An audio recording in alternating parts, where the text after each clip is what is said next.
Hello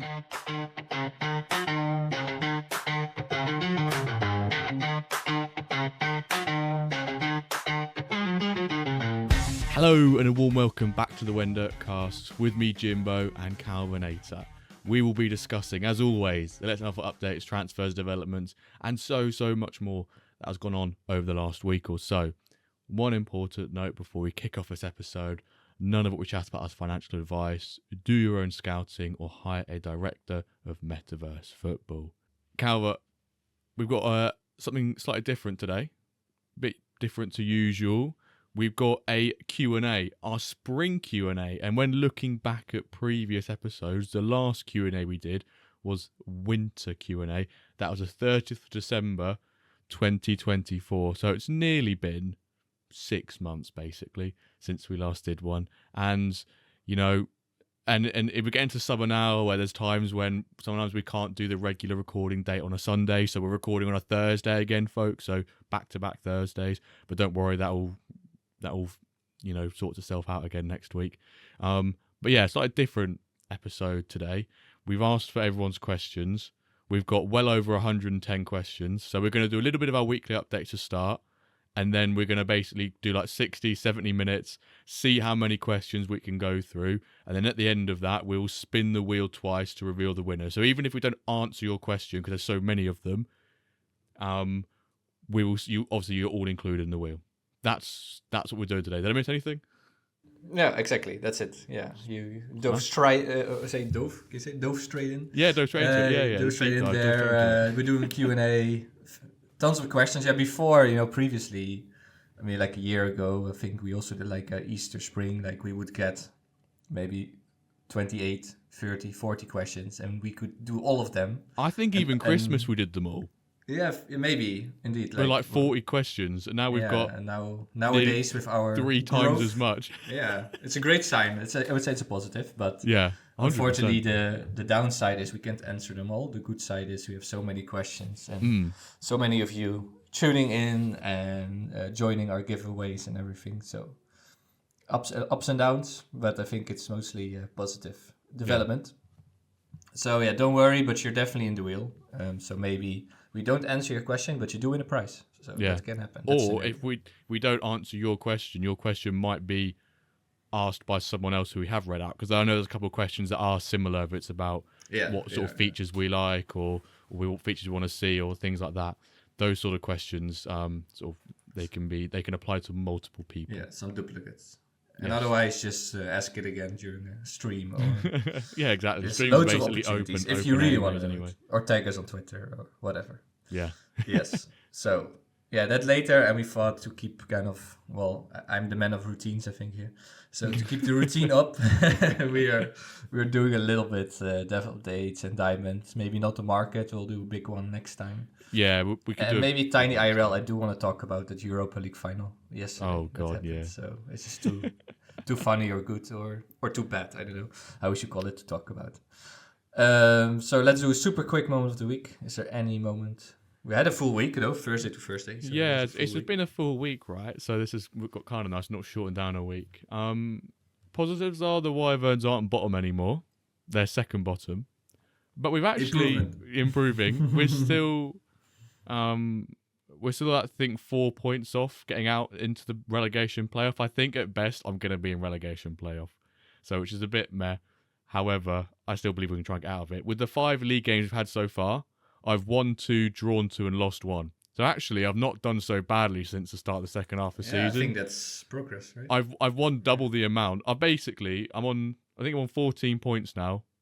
I had 4 after 11 games. I've now got 14 after 16 games or 15 games, whatever it is. So that's a little bit of a success. All my clubs have been knocked out of the cups. I got to round 16 and quarterfinals.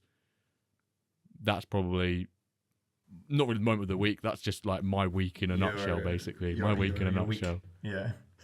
Your week in a moment, maybe. Yeah, my week in a moment. You can say it. How about you? Any cup team still going strong? No, I had 1 quarterfinal. I've had 3 round of 16 and 1 quarterfinal, and they got kicked out. So not a very successful cup run, but my teams, I still have 3 in a title race, and the gold team First I was like, oh wow, a puzzle clicked, fantastic, won 5 in a row. Then we had a bit of a slump, and now we won again 4 in a row. So, and I didn't change a thing. So this is, I think, interesting, right? That you have 5 in a row that you win, then you have a bit of a slump and 4 win in a row, and still with the same tactics, exactly the same setup. I didn't change a thing, and that's just how it works. Also, real football, right? You just got to stick to the plan. Don't give up. You can have unlucky moments. You can have, matches where it just doesn't work, or I don't know, the opponent exploits your weaknesses. But then again, you can have 4 in a row that you win. So I stayed the course with the Corsairs, and they are delivering now. I think 5th. So yeah, it's very good from gold. Yeah. And also, about you, how many points? I was talking to ChatGPT about the minimum amount of points you need to survive for sure. And he said like 25 should be kind of 25. Yeah, that's what I was going to go maybe ChatGPT like said. 20. I would have gone for. But it's for the 8th place, right? Not 9th. So not this 8th place, 25. And before, if I looked a bit at my league history, it was usually like 25, sometimes 22. But I think, to be totally sure, 25. I think you get 25. To 30 even, they said 25 to 30, depends a bit on... No, I think in Okay, well, maybe people did the math on this, but I think 25, you should be safe. And usually in normal league play, like in the Dutch league, they always say 1 point per match on average. Like, I mean, so the magic 22. number in the Prem used to be 40 and you're safe. And now you've got teams like Man U and Tottenham who are like 37 or 39 or something along those lines, and they're they're fine because everyone else gets like 18. So I think I'd say if you get 25, you're definitely safe in, like, I would have thought, every division. Yeah, although I did see playoff teams. That's 9th with 25. I think that is possible. 10th, I don't know. But I think there's 9th, Yeah. But it also really depends if you have like one of those, let's call it Diamond Heist, or one of those teams, that are there just to kind of farm the MFL and they lose everything. That, of course, upsets us, like 6 free points for everyone. So that really messes with it, I think. But, well, if anyone has a better number, did the math, let us know. I think it's around 25, but maybe 22 is possible. But it seems you got things back on 25 track. seems like that a safe number for, say, like bronze, silver, gold. In other leagues, I feel like it's, or maybe like bronze upwards. The lower divisions, it's completely different.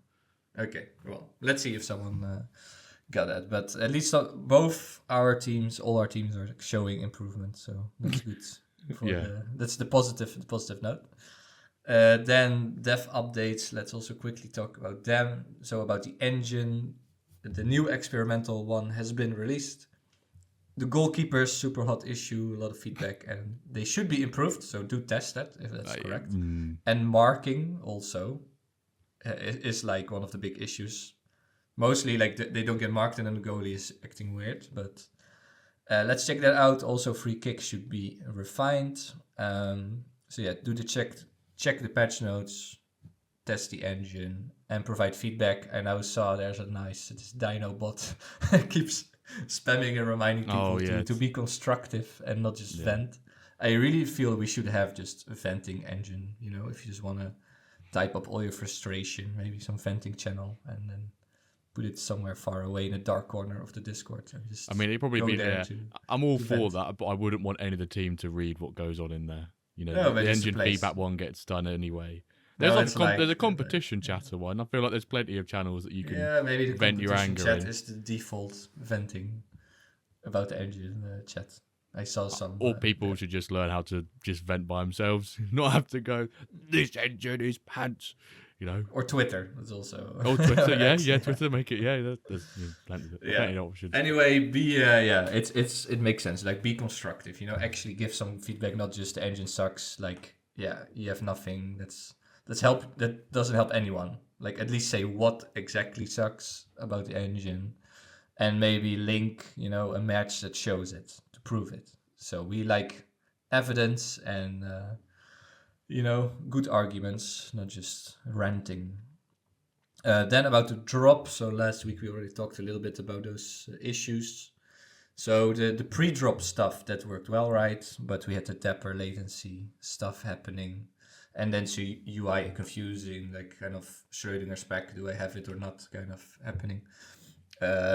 So the team has been looking into that, and some UI improvements are planned to also help with that. Marketplace offers goes very well. It's also the main focus for this week. So maybe tomorrow, when we're recording this, we have a nice update, or even maybe like a scheduled release date or something. Hopefully for that. The AI photorealistic project goes well. And then some sad news is that Jax hurt his wrist. He even broke his wrist and had surgery. The recovery is going well, but dev updates might be shorter. And I guess also his work is a bit hindered. So we wish Jax all the best, of course. Yeah. He may recover soon. Speedy recovery for Mr. Jax. Hopefully yes. It's all good just on the mental. Yeah, and then people got excited, like, "Whoa, injuries right here!" But it was a literal developer injury. Yeah. Yes. Any reactions to that? I will say I've not done much testing with experimental engine apart from a couple of games, and then seeing what other people are posting in engine feedback. From a few games I've seen, there is still some goalkeeping positional issues in my opinion. Like a long ball comes over the top and the keeper just sort of like, has a couple pints and then decides he's going to run towards the ball, and then as he runs towards the ball goes, actually no, Mr. Striker, you can just run past me and slot it into an empty net. Still some of that going on. Would I rather see goalkeeper positioning being, not proper, not fixed, like, I guess there's always going to be some little bugs with it, before suddenly we're getting the Demba Ba and Roberto Carlos swerves, or Papier Cisse, sorry, swerves coming into the game? Probably, but both are exciting. But curveball is exciting anyway. Is it a little bit better, or do you think, or the marking, or did you see any changes? Or you did it? I've personally not done enough testing, but I've literally just said from when people obviously post engine feedback, and obviously those suggestions people are putting in the engine feedback channel are when things are going wrong. If that makes sense. Rather than I've not tested. That could be the person running 50 games that's happened once, whereas this season it might happen 1 out of 25. It's those sort of things, but a couple of things. No, and usually there's also, we talked about mindset. Also with this, there's a bit of a negativity bias, like in the news. We only focus on the things that don't go well because they are obvious and they matter more than the things that do go well or that do look good. And if everything looks perfect, we're like, oh yeah, that's how football looks. Yeah. But then to recreate it in an engine and fix that kind of stuff is hard. And then we keep highlighting it. This is bad. This is bad. So and I think what's actually something we've missed out here, which is really important to mention, and Lucas mentioned literally what you've just said, was they had the season 5 like mid-season engine report came out. Oh yeah. And off the back of that was sort of like a little bit of a spiel about XG and how you should really look at it and variance, all that sort of thing. And right towards the end of that, Lucas mentioned about, have you noticed that X, Y, and Z is now a thing within MFL, within the engine?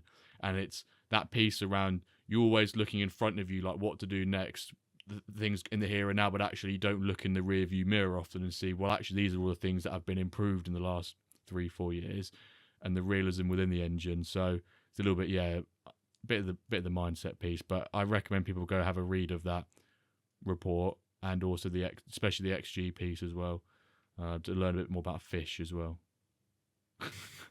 But it's indeed good to reflect on that and take a pause. And I mean, the fact that we have 2D is already really amazing, right? And then, before with a line, you didn't see a lot of weird stuff. You didn't see goalie behavior. Now we can actually see it and critique it and, give feedback on it. So, mindset piece, do appreciate the good stuff and then be constructive about maybe the bad stuff, what can be improved.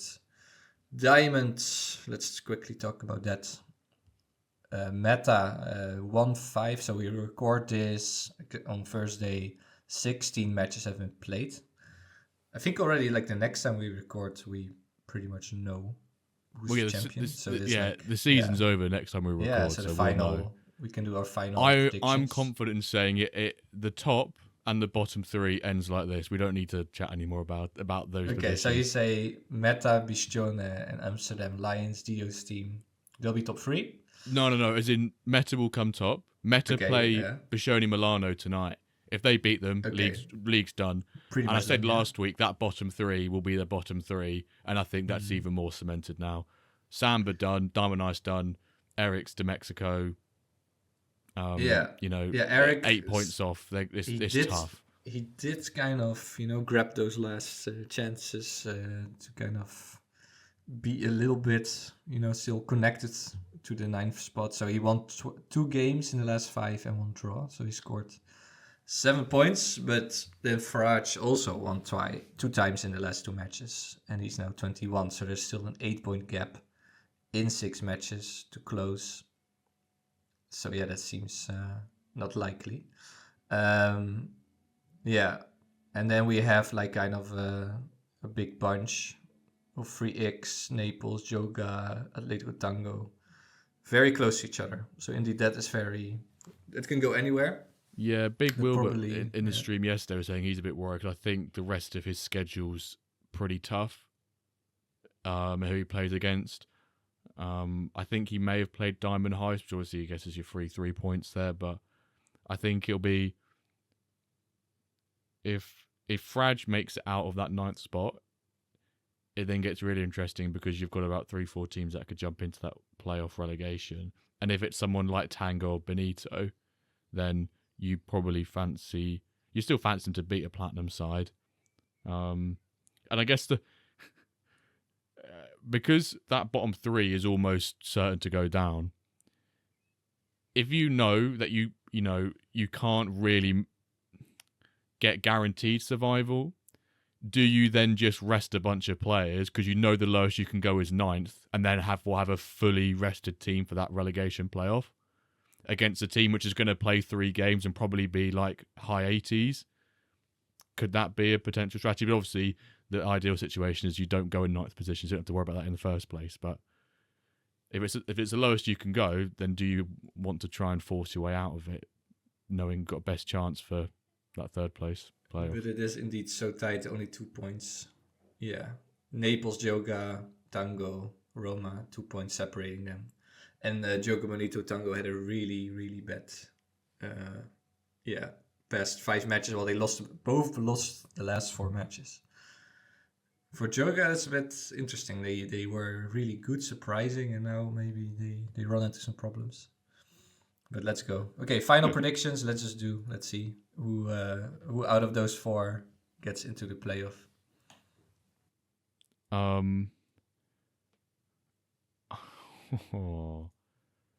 Who gets into the relegation playoff? I'm not sure who, but I don't think it's Frager's Roma. I'm gonna be a bit, I'm gonna be a bit, outside the box here. Bit of a bold prediction. Predictions so far have been all right. Let's go. Fraj gets out of 9th spot, so that's we'll sort of like reversed it a bit.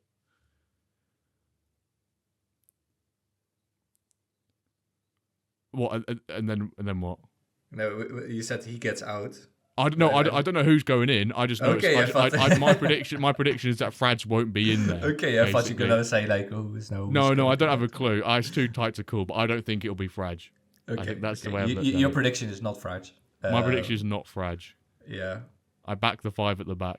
I do see maybe Naples because I do see them in a 9th spot, and 2nd spot I think Bistone and then Amsterdam keeps being 3rd, but let's see. I think Meta, that ship has sailed. Meta will be champion. They're really the Bayern Munich now of MFL. Okay, so market, and we'll do a big one next episode. Bulk it next week. To March, and then the final thing I just was fun to talk about is maybe Tottenham United yesterday, the Europa League final. Did you watch it?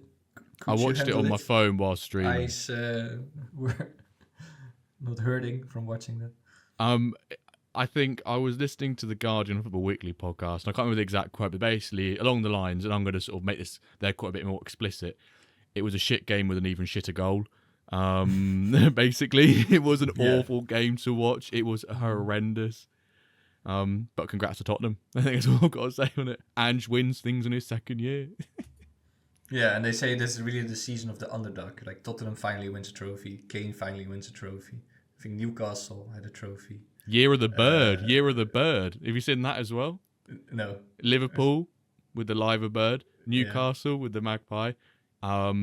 Crystal Palace with the eagle. Spurs with whatever they've got on theirs. And then I saw today, Real Betis tweeted, "Here's our new logo for the cup final." And they just put a bird in their bird in their logo, trying to say, if you've got a bird in your crest, then you're basically guaranteed to win a trophy.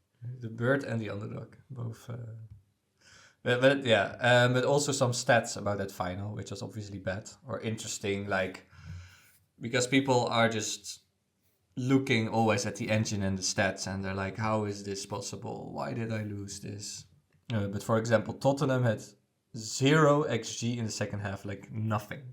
No XG at all in the whole second half. And total shots was 3 shots for Tottenham and 16 for United. So from an MFL point of view, you'll be saying, engine screwed me. This is unfair, right? But that's real life. That's how football is. Yeah, I agree.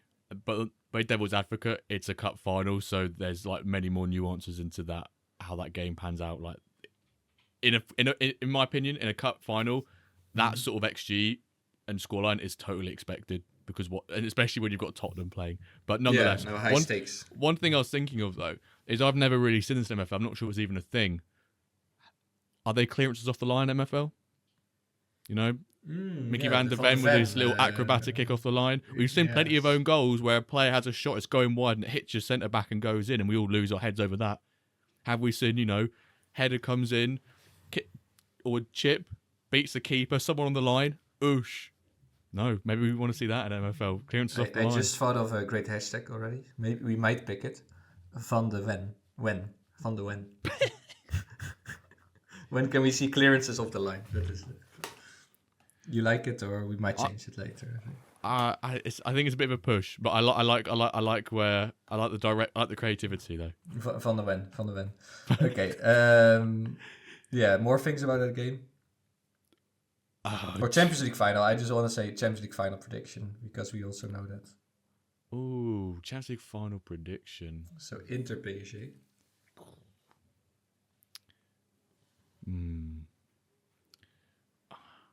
I would like Inter to win it, but maybe obviously PSG can rest players, right?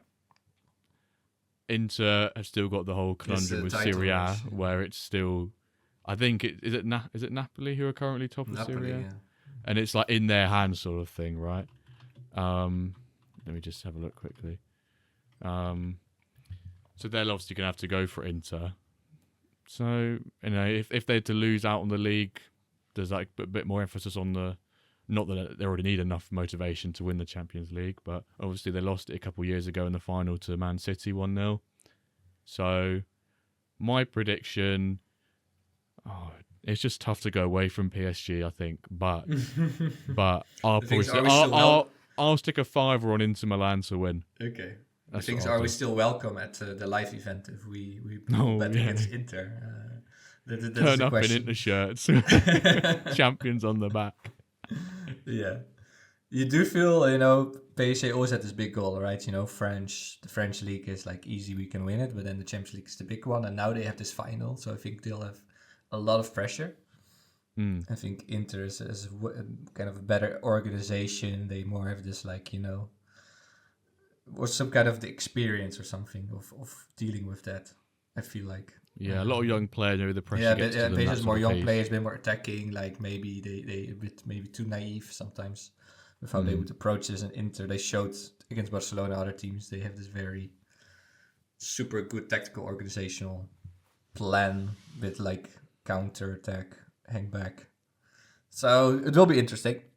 I think, let's say for Paris, for our meetup, I hope PSG wins.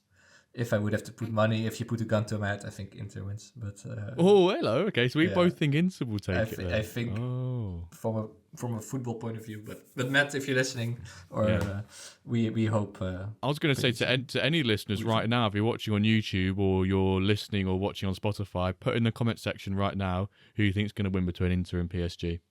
Let us know who's going to win it. Curious, yeah. I mean, it's a bit like the heart and brain kind of the situation. I'm also not a big fan of Inter. I think they're not the nicest kind of club in the world, but PSG would be fun. I'm a bit. I don't care. I just want to see a good final. Way better to finish it up than Tottenham and United. Oh, I think it can't be any worse than that. It must be. And I want Dumfries to score the winner, of course. That's too. Dumfries, the legend. Okay, so we have a lot of questions now. Yes, Q&A. the Q&A. Many questions. Well, as many of the 112 or whatever it is that we can speed through as we can.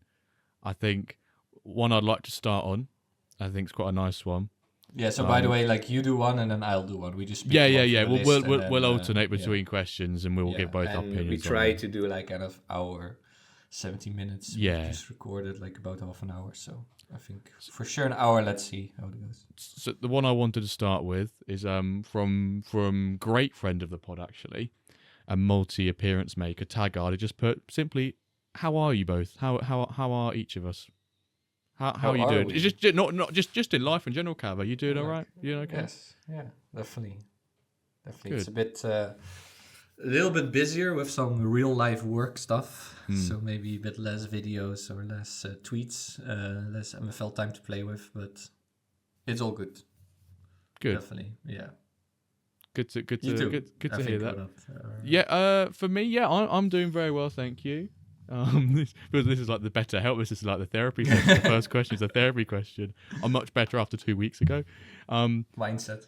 No, it's getting to summer. I'm looking forward to the the warmer weather, the longer light days. Can get out and do things. Like I've been meeting up with quite a lot of mates recently. Obviously, there's no football now.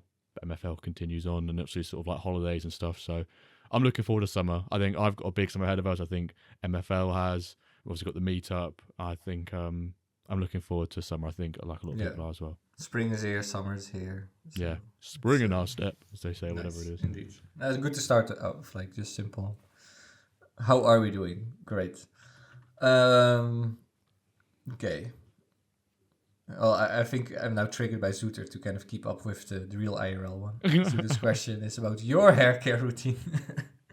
It's not the points one on the stream, so we can just ask it. Do you have a hair care routine? Do I have a hair care routine? No, apart from just going in the shower and applying shampoo onto it. If it gets a bit longer, I do put conditioner in as well. But aside from that, just get out. I try not to dry rub it so much. But I mainly just sort of like use a hairdryer. But during the summer, if it's nice weather, I just let it dry naturally outside, sort of thing. Not really got a care routine. I don't put any ointments or manual, or even though I am, some will argue I'm in the trenches like with my hairline, but it's been in the trenches for like the last 10 years. It doesn't bother me. But the last 10 years. Okay, so it's a slow process. Yeah, I think it's basically enough done. But it's a Harry Kane style hair.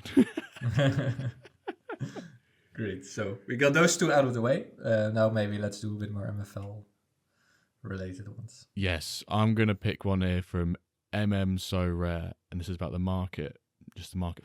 He goes, in general terms, what do you think about the market? So I'm guessing he's referring to, like prices, supply, demand, just your overall take on the market. And obviously from both of our point of views, Calva, we've seen the market since its very inception. So one thing I've had to try and cope with over the last, say, 3-4 months is just adjusting to this increase in prices of players across the board, right? And expecting drops from rewards, but they never really drop as much as you think they are. That sort of thing. You got similar? What are your thoughts? I think it's just what we talked about a lot before. I think there's just people are paying way too much for young guys. They expect too much from progression. I mean, in general, all the prices we see are kind of crazy from 2 years ago, so, or what is it, like even 2.5, like kind of when we started playing and buying guys on the marketplace. I think it's pretty crazy price development, but if you see, I mean, that's normal, like inflation and just prices rising with increased demand, and that's like normal. But then relatively, the prices for young players, I think, are really out of control, and people are expecting way too much from that. We talked about this, right? Even if you buy a 13.8 rated 18-year-old, there's a huge chance he's never ever going above 50. And then you spend all that money for 50 rated, and he's not even helping you with the thing on the pitch. Like, if you would buy a 75 rated 18-year-old, at least you can still use him the whole career. You don't have to bet on him, developing before you can use him. So I think people are there overpaying, but I think they're sometimes underpaying for really good players that are a bit older, and that can be super useful for quite a long time and can really help your team win more MFL. So I think the market itself needs to become a little bit smarter, and I think you can spot relative bargains, and some people are just paying too much, and you can of course profit off that. So yeah, I think in general prices make sense, but there's just some exceptions where people are overpaying. Yeah, or underpaying or underselling. I don't know. Yeah, I think for the most part I agree with that. And I just want to. I know I've already had my one question, but I also want to just quickly ask one more off the back of it because it links in really nicely here, and it's from Hyde United MFC, and he goes, well, in your guys' opinion, at what age do you think a player is best value for money? So I guess that very much ties in with Calva, your piece there, saying people are overpaying for younger price players or younger age players on the hope of ludicrous potential, which is very rare. Do you personally have an age that you most likely go for when you're purchasing, and then, or do you think there is a best value age? I think 22, 23, 24. I think that 22 to 24 is when people stop seeing them as like really young, but they still Which have is a lot mad, of years. I think, still. Yeah, but they still have a lot of years in them. Plus, they can still get a lot of progression, especially late bloomers, and sometimes they can already have a couple of. I also like to buy some guys who already shown a couple of pluses. So that's what I'm mostly buying, is that 22, maybe 25 even, because 25 I think really people are like, oh no, he's old. So I think 22, 25. 23, that's I think my favorite age right now. Great age, 23. Yeah, I'm slightly similar, but I'm a couple of years older. I quite like the 23 to 25 bracket at the moment. I've been getting quite a few guys who are, last season, who were about 24 years old. And in my head, I've gone, right, 24, 8 years till 32, which is the minimum retirement age or the earliest they can retire at. Same thing. I'm going, right, eight seasons or so. That should do enough for full calendar year. That gives me enough time to try and earn in some rewards, enough time to plan what I'm going to do. But also, I think until we see those players actually hit 42, which is going to be like another 7 or 8 seasons away, more seasons than we've already had so far in the full complete season of MFL, people just will not believe that players can get to that age. So I think that I shouldn't be cynical with the age and go, oh, actually, it's 32 is obviously the youngest, but you've got to be really unlucky for that. I think it was 3 players retired at 32. Like, you've got to be severely unlucky, severely unlucky, even less. It's last season it was 3. There's so few players retiring at these young ages. You've got to be really, really unlucky for it. But obviously that'll be more when the cohort of 22 to 24-year-olds then become 32, because there's more of them, so there'll be bigger percentage of those players will come retire. But especially if they're the older cohort of being like, I think it's ID numbers 77846, who have the retirement age of like 37. If you're getting a 24-year-old still, you could have still minimum 10 seasons on them, which is still really nice. Yeah, and good progression also. Yeah, so exactly. I think that's... Yeah, and also, with just like, I did buy some guys 25, 26, 27, and then some people just get panicked and they want to get rid of them. Like, oh no, they're too old, I still need to get some money from them. But when they can really help your team, I really bought some guys that are really amazing stats, super good CMs, the kind of and also that guy kept growing. I think I bought like a 27-year-old CM for 81 or 80 rated, about $75, and he just kept growing, and now he's 83 after 27, and he's just playing an iron a bit too low for him, but he just kept growing there this season, and he's really bossing the whole midfield. So yeah, interesting market. You can definitely get some good value there. Okay, let's move on to a next question. This one I guess. What is the current head-to-head result for the WenDirk? That's from Jason, wasn't it? I think I remember typing that. That's from Barky, I think. Barky says it. Barky McLovin. Maybe someone else also. Oh, for Jason. Oh, sorry. That is Jason. Yeah, this is real name. Sorry. That is not Quinn. It's not Quinny. It's not quite Quinny. No. sorry. From Quinny. I know that I'm not sure the exact head-to-head, but I know that I think I've got more wins against you than you have against me. Yeah, I feel like on stream we never won. I never won. Yeah. When we played against each other in Iron, we drew and then I beat you. So I don't think. And did you beat me once last season? Yeah, I think only one time. Yeah. There's it's the WenDirk, but usually the trophy resides in the Jimbo agency. Yeah. For more of the time that it does in Calva's. Really have I think I'm getting emotional from it. Calva's getting emotional. If you're not watching, for the listeners, something's obviously gone on his eye, and he's tearing up at the fact that tearing up from all the wins, all the wins that I've had. He's getting a bit upset. He's like a Spurs fan, or maybe a Man U fan, depending on which way you look at it. More United fan. And also, Jason, by the way, asked, "Will Jimbo sell me Romo for bribes?" Will I sell Romo for bribes? Depends what the bribe is, really. Well, the Romo is generally like my baby in MFL. In my first ever pack, 16-year-old rated 73, 16-year-old 73 rated player. I told Jason he would go up 1 overall at the beginning of the season and do nothing the rest of the season. And what's he done in season 5? I've gone up 1 overall and done nothing for the rest of the season. So he's my own sort of like testing of how significant is the mint overall versus the potential of a young rated player who's 16. Yeah, but as you said before, I think one of the previous episodes, if he does his +1 every season, yeah, soon you'll have a Lego there. So exactly, in like a couple of seasons, like 5 seasons. Yeah. Jason loves Lego as well, being a Lego brick seller. So maybe that's what he's hoping for. He wants to buy a future Lego off me. Could be. Okay, next. I'm gonna go for one from Bolbioli. I'm guessing I've just said it in Italian accent, but it might not be Italian at all. Bolbioli. He says, has an injury mechanic ever been evaluated for greater realism? I don't think it's been evaluated in that sense that they were testing it. It's definitely something they are thinking about and that they want, and it's in the white paper they would love to add at some point. But really evaluate it, I mean, yeah, it's a plan. Yeah. And they want to add it at some point, but like Matt always likes to say short term, long term. I think this is definitely a bit more longer term thingy.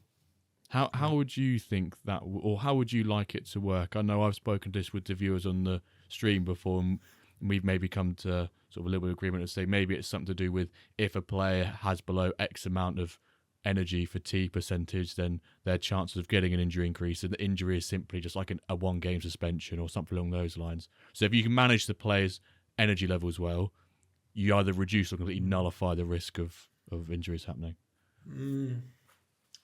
I don't know if I would like that. I like the thing that it's like the risk decreases, but otherwise it's like a de facto just hurting again teams who are badly managed and forfeiting a lot, and you hurt them again.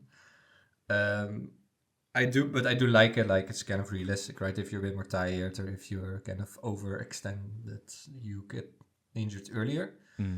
So I think an increased risk if you use them too much, it's nice. But for realism, you can also just get a crazy header duel and you get unconscious. And I know, those things can happen with super fit guys too.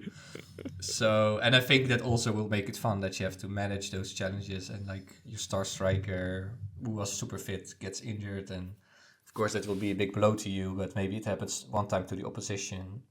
And that will add another layer. You need bigger teams, bigger squads. Yeah. And I think that will make it more dynamic and fun to manage. But of course, people are gonna bitch about this when their star striker gets injured, and they really need advantage. It's always a tough one to discuss, isn't it? But I think it's like just some like randomness. Also Football Manager, right? Like, you just get a message in your inbox. This dude was injured in training, and now he's 3 months out. You're like, that's my star striker. And then you reload the game, but that's not possible in MFL. So you have to deal with that. Yeah. And I think that will make it really fun. But I do like the fact if you're managing them badly and they are all super tired, and then there should be a higher risk, higher chance, and maybe a low chance, like quite a low chance that you don't have too many injuries throughout the season. So quite a low chance that any guy can get injured. I think that's the best. But maybe then they say, okay, retired players can turn into doctors who reduce that risk, or I don't know. Like, there's many ways you can go to with this. Okay. Aaron Ballig, I think it's like a Belgium Dutch Aaron name, right? Ballig. Yeah, good friend of the what player are you most proud of and why? Most proud of? Ooh. I'm probably going to go for my good friend Pascal Trinidad. He was a mint age of 17. I got him in an uncommon reward pack. I think it was late summer last year. I think it was from the rewards from the Euro tournament. That's the last we'll speak of that on this pod. And it's funny because he was 73 rated, I think it was. Let me just double check. He was 73 rated. He was the bench player for the Wyverns, and he started showing signs of progression quite early on. So I thought, you know what, I'm actually going to give you a bit of a chance here. Put the effort in, Pascal. I'll give you the minutes. You got to perform. You'll be rewarded with more minutes, hopefully some promotion for the Wyverns, which ended up happening in Season 1, but also some progression as well. And I'm very proud of him because since then he's gone from 73 to 81, although for the last season and a half he has been a fraud and not progressed by a single overall in nearly a season and a half. So he's a player I'm most proud of for 80% of MFL seasons so far. But it's like progression based. Yeah, it's proud because he showed signs of it. I gave him the minutes, opportunity to progress more, and he's gone, Gaffer, I'm going to, take the opportunity by the, I'm trying to think of a phrase here. Bull of the horns, horn of the bull, whatever you want to call it, and go for it. And he did. Nice, yeah. I think I would also say something like that, like just progression based. Like this Hidalgo, he's my progression superstar. I think plus is it like 16 or something. Went from uncommon to Lego, so I think that makes that I'm like, I'm super proud of this guy because he's progressed so much. And otherwise, I would just say Bessa, of course, because he's my legend. So I'm always proud of him. Proud of the boys. Proud of the boys. Okay. Right. Next. Another question. This one's from the White Pele, so rare.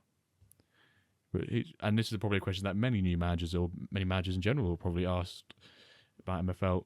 Should people look to prioritise the cup competitions more when you look at the MFL on offer? Like, should they, or is it smart? Kind of, yeah. Is it? Well, what I just do is just like this continuous rotation with 18 guys with not too much quality loss, and I try to do as good as possible in both cup and league, and it doesn't really matter. Like my strongest team and my weakest team, there's really almost not so much between them.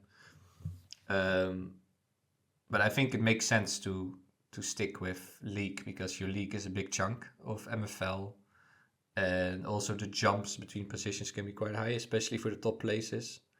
Plus, you just don't want to get relegated and then also reduce your MFL that you can win by quite a bit.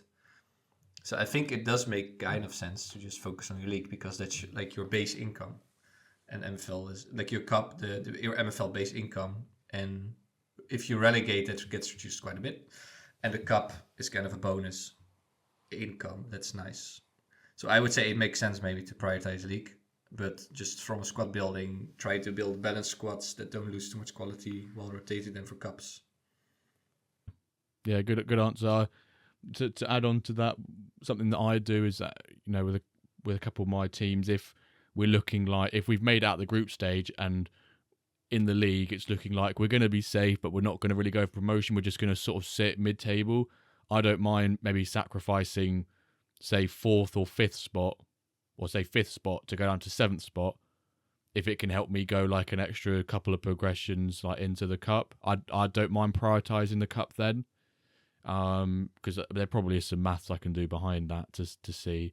But if I've got a couple of teams that they're sat comfortably in the middle of their league at the mid-season break, when, you know, cup group stage is done, bring in a bit of strength, and then go, actually, we can't really get playoffs, we can't really get relegated, let's prioritise the cup for second half of the season. And I think that's probably what a couple of the managers do as well. Yeah, and it really depends on your situation, right? Sometimes between, you know, at one point it goes really fast, right? Between quarterfinal, final, semi-final, final, those are nice chunks of MFL. And if you then are in like 5th or 6th or 7th, you're like, okay, whatever, let's risk it a little bit and see if I can get that guaranteed chunk extra as income. So it really depends.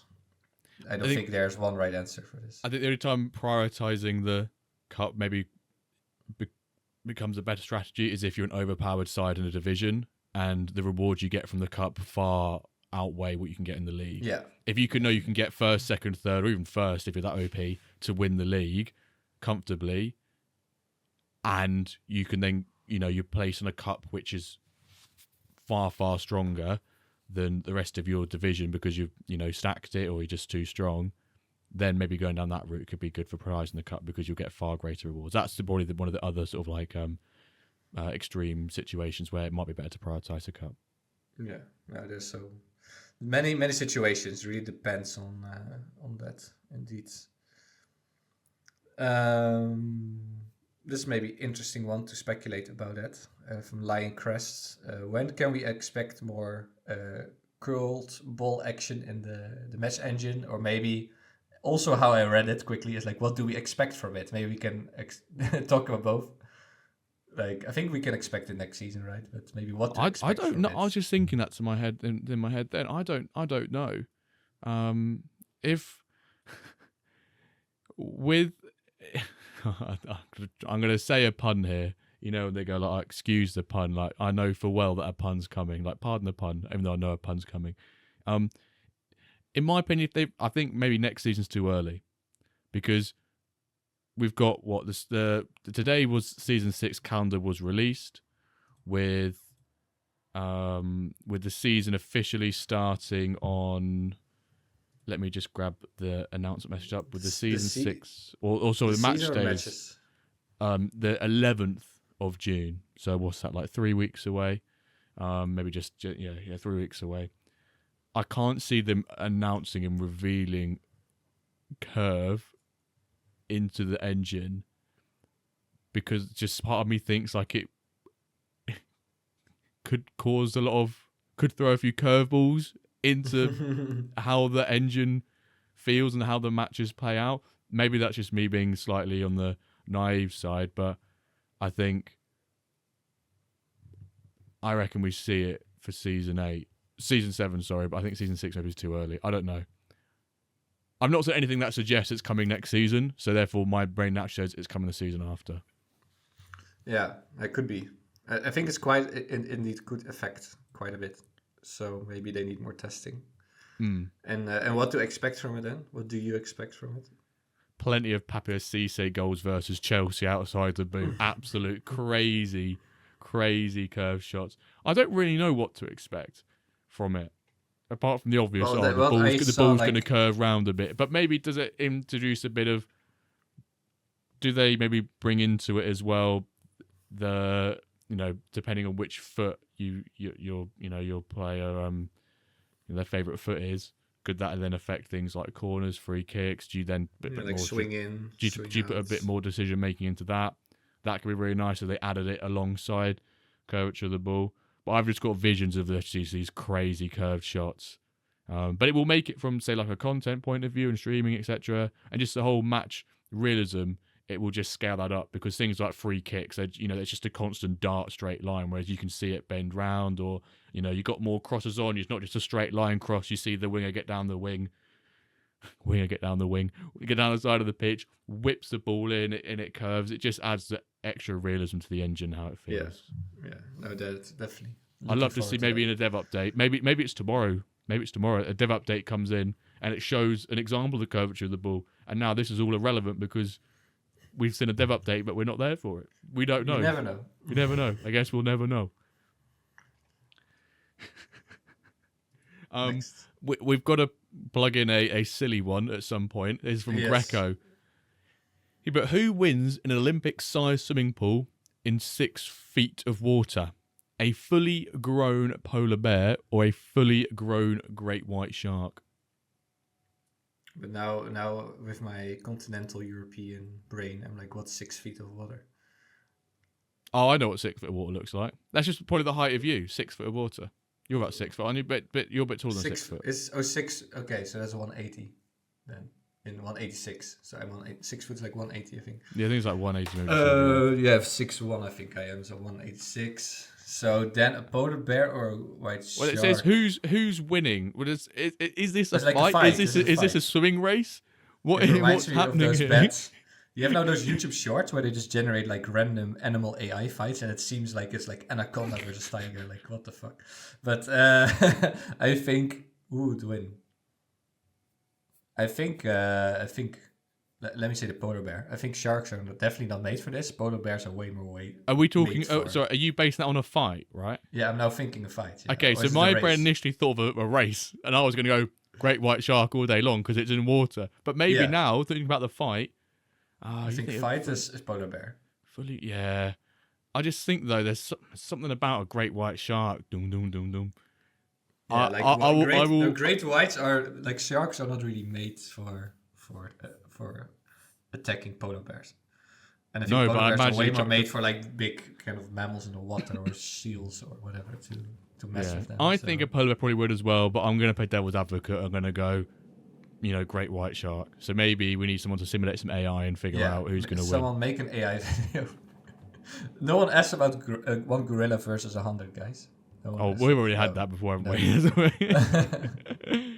Okay, then something else is a little bit out of the box, which I do like the sound of it, is F-value. Will MFL be sponsoring a real-life football team like Football Manager does? Oh, the reason I put French was because the question was initially in French, so I've translated it. Okay, That's what it was. Yeah. Translated. Okay. How cool would it be for MFL to sponsor a team? I would love that. Maybe even the podcast. Maybe we'll get some non-league side. Team. Yeah. Like really low to step in English football. It doesn't have to be low. Depends on things, of course.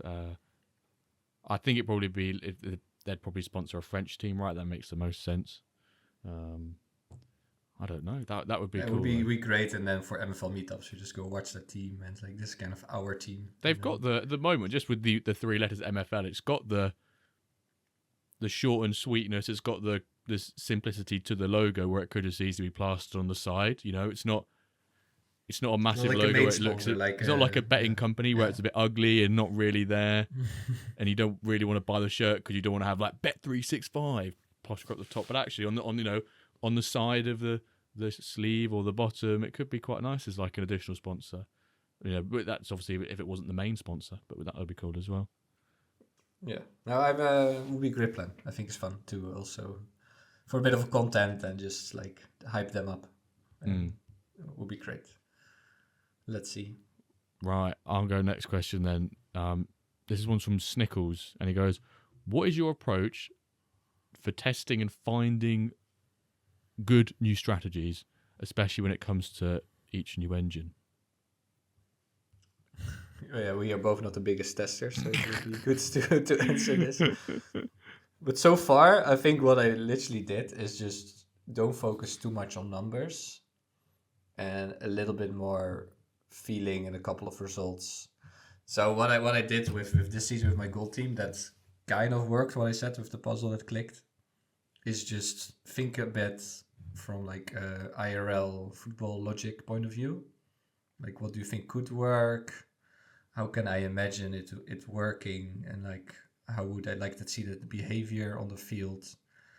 Then click some options. For example, now I did kind of a lot of low position freedom for defenders and CDMs and kind of a secure block because I felt like there was a lot of space there to be exploited. So I just want to have no space. And direct seemed to work, and I was also let's see, and then I just click some buttons, and then run like 5 friendlies against 5 teams, and then I just see 5 different teams that are similar to me, and then if you like, how well did I do in those 5 matches, and then just analyze some goals, and then maybe fine tune it from there, or do a totally what you advise once to me, like do totally opposite, total extremes, and then see how it works. And then maybe you get a feeling of the engine. But I did before with like super organized planning. But I think you roughly get the same results with just having a couple tactic and then do another one and then kind of get a feeling for the engine. Look a bit at how the goals also are scored, how you score goals, how they score goals. Then do some changes. That's a bit how I approached it this season. Before I did it more in an Excel sheet and write down literally all the numbers. But it doesn't matter so much for me. Yeah, I was gonna. I think you also don't have like all spreadsheets, right? No, I did it. I was tracking like during the season, like between season 1 and season 3. But I'll put my hands on. I said this a couple of weeks ago when the Wyverns were going absolutely horrendously this season. That, and I even said before the season started, like testing has gone badly for me. This season will go badly, and for the first half of the season, it went badly. So it shouldn't have been a shock to me. And that was almost the kick in the teeth and the reality check to do more testing, Jimbo. But for the previous 4 seasons, I'm really not the person to take advice from when it comes to testing because, as Calva just said, and I'd mentioned before, I had literally chucked on really random extremes and just found out what combination and it worked, and I rolled with it. So, I'll just shout out. My tactics for the first 4 seasons was lowest block, max width, max compactness, and that worked for 4 seasons like a treat. I was just doing testing and it was just working and I went, I don't really understand. Well, I understand from a low block and a compactness point of view, but I was a bit suspect that playing the max width with 3 at the back when in possession would maybe leave me exposed on the counter-attack a lot. But it didn't. But I think maybe this is the season where I go, Jimbo, you need to do a bit more testing now because you need to find out what works and not be so unprepared. And as I've said before, chance favours the prepared. So if you want to take any advice from this, take Calva's. You like that more. You like that more. Yeah, that's much more. Yeah, like a final thing, it's also, I feel like Quentin is building that engine with some IRL football logic, right? So technically, that should be some guidance for how you could set your team up. But of course, there are some things that work and don't work in that engine. So there's like a football logic, there's an IRL football logic, there's an MFL football logic. And then you kind of have to take, I think, those 2 and then turn it into one tactic. So you kind of an IRL logic that makes sense, plus what seems to work. Right now you hear people say, oh, direct works well. So then maybe just do that and then test it. Yeah. But yeah, there's now so many variables that you would have to use a supercomputer to run millions of tests to spot patterns, I think. Yeah. And one thing to end on before you ask the next question, it's so much easier to mess things up overdoing tactics. Don't overthink them. Don't overthink testing or setting your team instructions, individual instructions. Try and keep it simple to start with, then make small adjustments from there. That's probably the biggest piece of advice. Yes. It'll do more harm than good overthinking it. Okay, next one. I see quite a lot of good questions the more I look at this document. But I think this is interesting also. Royal UFC. What is your main concern or doubt for the future of MFL? Oh, what a question. Yeah. My biggest concern or doubt.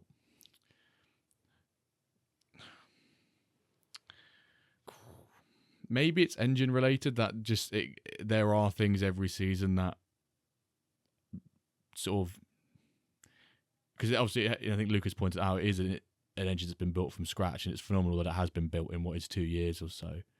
But maybe is this like a constant cycle where there are things that need to be improved, and then it's not necessarily the engine, it's more of like the impact that has on the community in a more broader respect, where do people's, just say like really positive and fun and that sort of mindset start changing slightly more negatively, and then does that negativity spread, and then does there just be some sort of what may have become like tiny little individuals of negativity then become bigger in groups, and then it sort of becomes more systemic. And I think it's probably maybe concern is that aside from the amazing game, the community is great, and it's such a massive part and a massive welcoming factor to the game.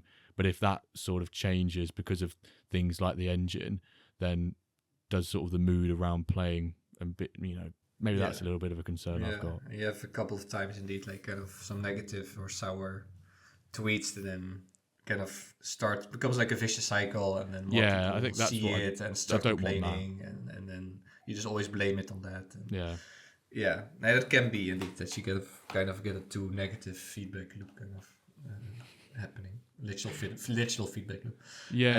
I think there's a question about like supply and demand and like oversupplying players, but I think MFL have, in the 3 years that we've each played, 6 years combined experience between us, which is kind of mad to say, they've been very sensible with how they've done that. And even though they might have a bigger drop mid-season, the prices bring the prices down, the market is still relatively healthy, and we're still such a, in the grand scheme of things, an immature game in terms of like a user base, right? Not in terms of like everyone's being silly, but in terms of the maturity of the game and the scale of the user base.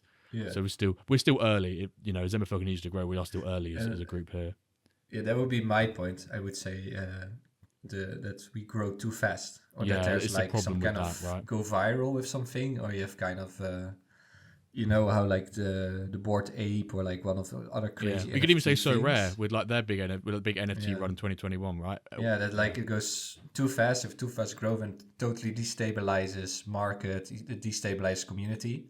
We have a lot of like what I would call like cowboys coming in, trying to make a quick buck or exploit the system or exploit the game. And then people did like Akane, but then like 10 Akanes coming in and just throwing mad cash because they think there's no latest hype. And if that is not managed well, or we cannot handle that too well, it can really, I think, destabilize everything. So I think that's for me. Like maybe a concern Dapper Wallet, but that's another. Yeah, or Dapper Wallet or Flow. Or like, there's enough concern, but I think fundamentally there will always be a demand. Like why I am very confident is there's always demand for such a game.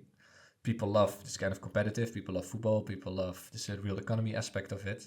So I think there's so many ingredients that everyone loves, and the team is perfect for the game to keep it growing and managing it. So I think the fundamentals are there. It's just more like external forces like crazy growth, or just like the user experience, which is that it can get a bit sour. But yeah, let's see.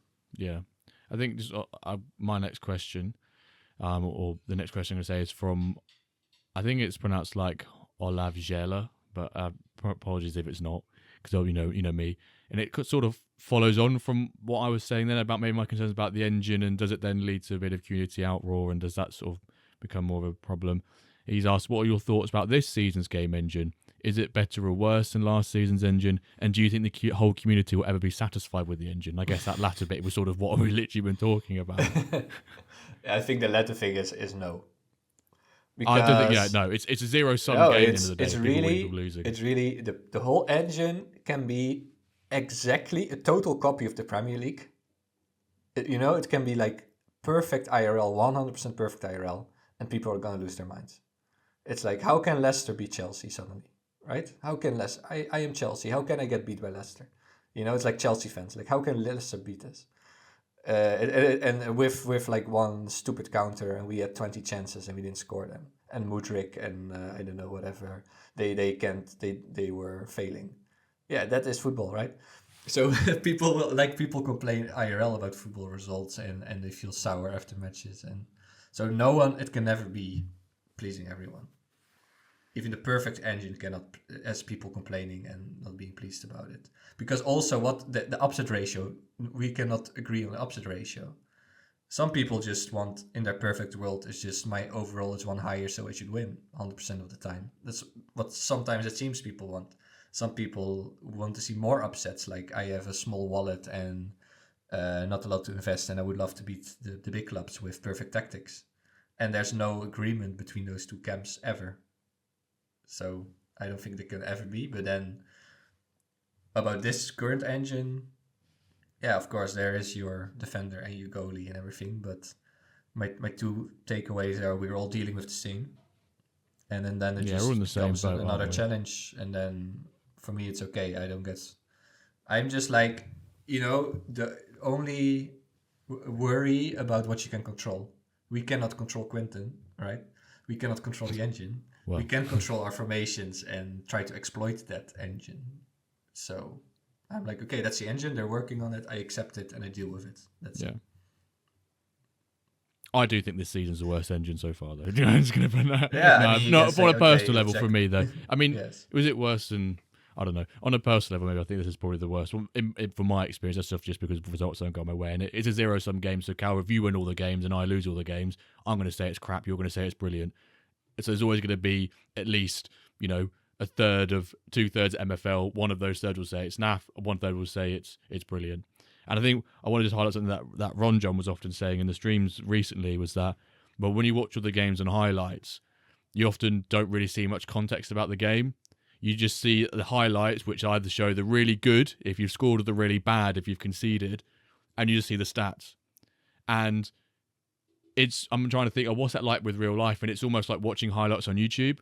You've watched 4 minutes of a game, and you've seen the mistakes, you've seen the penalty, you've seen the goal, you've seen the awful decisions by the ref, which we don't really get in MFL, but maybe some of the dodgy offsides almost, that's the dodgy referee decisions. But if you actually, and you go, oh my God, how did like so-and-so win? Oh, that player was naff, he's awful. But then if you go watch the full game, the full highlights, you watch the full thing, you get that added context, you have the eye test, you've seen it all. And that's probably the biggest sort of like incentive to maybe go watch games and extended highlights or go watch more about the games to understand the engine a bit more than just sort of taking it from basically judging on a 4-minute highlight and stats. Yes. No, I agree. It's all good passion, for the mindset. XP, expected passion. Go on. Yeah. So my question again, right? Yeah. I see a lot of good ones. Some are a bit connected to that, but we also want to address maybe just a little dilemma. What would you choose, Jimbo? Plus 25 progression of one guy or plus 1 to 40 guys? Oh, without added context, it's so difficult to answer. Yeah, like, of course it matters. Are all of those 40 players 85 rated or 84 rated? But I think I'd go for was it say plus 25? Yes. I think I'm going for that plus 25 there. I would say the same, because a plus 1 doesn't matter so much in terms of value, right? And a plus 25 can mean, day and night. If it's a 60 or an 85, right? That can be totally different valuation. Or even in general, a plus 25 can already give a huge progression premium. So I think in progression, you rather have a couple of superstars than everyone plus 1. It's not going to help your team. So I think that was kind of easy. Okay, so can move on. I think this one's quite interesting. This one's from Jamie LFC9 and a couple of other users as well have sort of asked something very similar. It's basically sort of, when is dev jail better than just loaning out and collecting MFL through earnings rather than just sort of, giving it away by paying that price? And I guess some other questions I've seen have been related around what's our decision making when it comes to putting in players in dev jail. I think it's just if the common player is so shit that and it doesn't cost any MFL, I think that's a no-brainer for like super low commons, even older ones. They're not gonna be used for the coming couple of seasons for sure, right? There's not gonna be a team in Spark even where 40 rated, 45 rated guys are gonna play. So then for me that's just a no-brainer. Chuck them in dev center and don't and pay only, was it 90 MFL, 100 MFL, like whatever, doesn't matter. It's just you need to get that 4 times 120% boost, and then you really know, is this a high progression dude, or is this, will he keep being a loser forever pretty much? And then after 4 seasons you can just, I don't know, sell him or but I think I've really never sent anyone there below or like above 60, but that was without Spark and Ice, I think. Yeah, I think that's the key bit there. I think, isn't it? With the addition of Spark, you've got an environment where any player can go in there, and so why not send him away to get between sort of 90 to 100% progression for free, or for MFL coming in. Yes, it's negligible, but you're still earning something, and they get game time. They're being used as a player.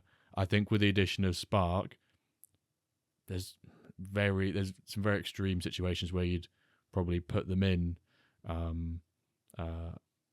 dev jail, or maybe you've had players at the moment who are progressing really well, and then you put them in off the back of knowing their progression looks good. Not starting them in dev jail, putting them in afterwards. You go, actually, I want 120% on him for 4 years because he's already gone up by 10, so I need that constant. But obviously, probably by then he's probably a bit costly. But I think with the addition of Spark, there are plenty of clubs, I don't know, plenty of managers who will just happily take those and use them. So yeah, you can kind of make it a de facto dev jail by listing them on auto accept for like 0 plus 10 or something, or 0 plus 6. That 20 games. That, or you play this dude the whole time.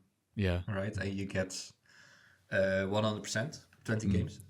Or I get 6% of Spark for such a low common guy, which is also pretty good earnings. Yeah. So I think you can just kind of do it like that. And if no one picks him up, then you put him in dev jail. I want to just add one thing onto this because it's another question from Looking for Food. On the basis that Spark has sort of come here and shaken things up a bit at dev jail, should dev jail be cheaper? No, I think it's fairly priced if you look. I've got no opinion on that. I think it's fairly priced and incentivizes people to kind of look for playing opportunities for them. Yeah, it makes sense that you are sending a guy to another place to get XP without playing. And as we said, all your dudes kind of below or above 57 should be able to play starter. So, and then below it's barely, doesn't cost anything anymore. So it's okay for me. You agree? Yeah, I think it's okay. I think those players you put in that are low rated, it's negligible amount. You're not going to lose sleep over the MFL, but the more expensive players you put in, the higher rated, the younger age players, or more commonly the combination of those two, you have to make an executive, a sporting director decision whether or not that's going to be worth it. Is the opportunity cost of putting them in going to be worth it from the MFL they would have received? So that cost in the upper levels is there as almost like a disincentive. Even that word, I don't know if it's even a word, disincentive. To disincentivize, there we go, to disincentivize people from doing it, and to try and, like you said, get them actually on a club where they can earn and they can play at the same time. Yes, exactly. Okay, so an interesting one also. I think we would both say that we are not fan of this plans, but this might be interesting. So fabmiss.eve, he asks, would you like it if the longer you are a player's agent and have him in your team, the more accurate his potential becomes, so that you this hidden rating starts to become a little bit visible. So let's say first you have like 45 to 80 range, and then 50 to 78, and then 50 to 75. and it kind of keeps moving the longer you know him and you start to see his potential. Would you like such a feature or keep it? No, I really like the fact that potential is completely hidden. I think it adds an element to MFL which is unique. You don't simply know what the potential is.